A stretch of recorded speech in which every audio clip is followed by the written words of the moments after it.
In December 1900, the remote Flannan Isles off the coast of Scotland were home to one of the most advanced lighthouses of its time. 3 experienced keepers, James Ducat, Thomas Marshall, and Donald MacArthur, were stationed there, miles away from the nearest human soul.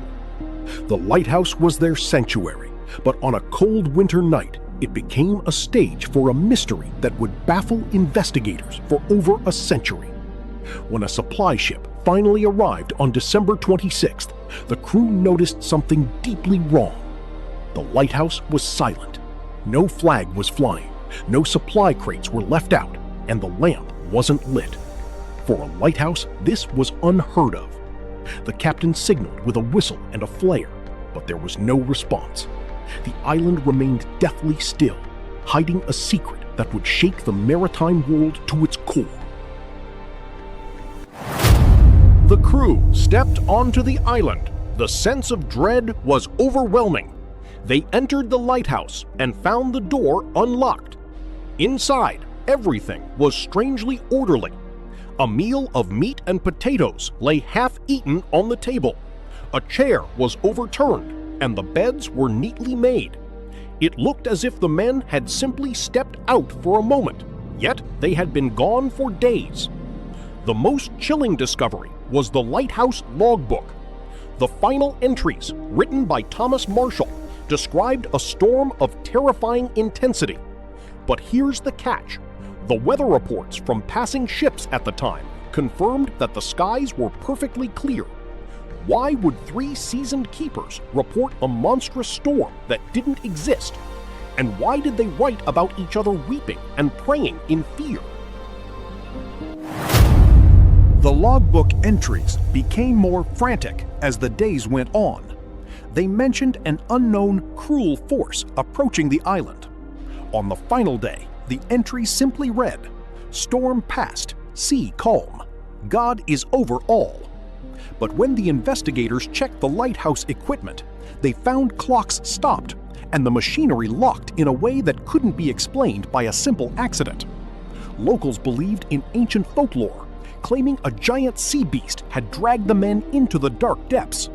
Others whispered about government experiments involving strange technology that caused the men to lose their minds. But the most logical theory, a massive rogue wave sweeping them off the cliff, was rejected by experts because the lighthouse was built on high ground, protected by a massive seawall.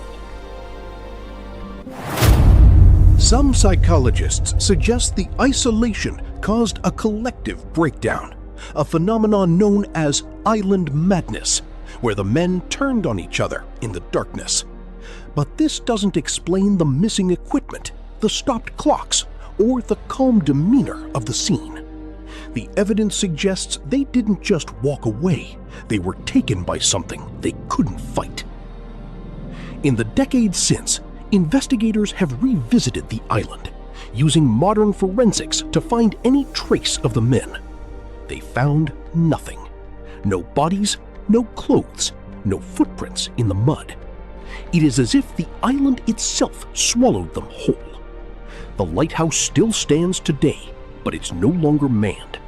It remains an automated monument to the 3 men who vanished into the thin winter air. What happened on that cliffside in 1900? Did they witness something from the ocean that we aren't meant to see? Or did they succumb to a madness that made them walk into the sea?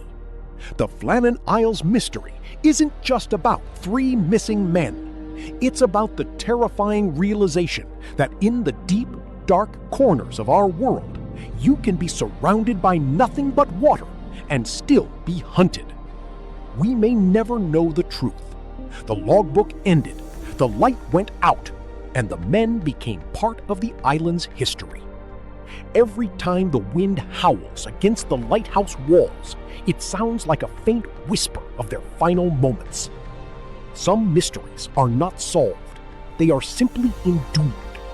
The Flannan Isles Lighthouse remains the ultimate reminder that in the face of the unknown, we are all helpless.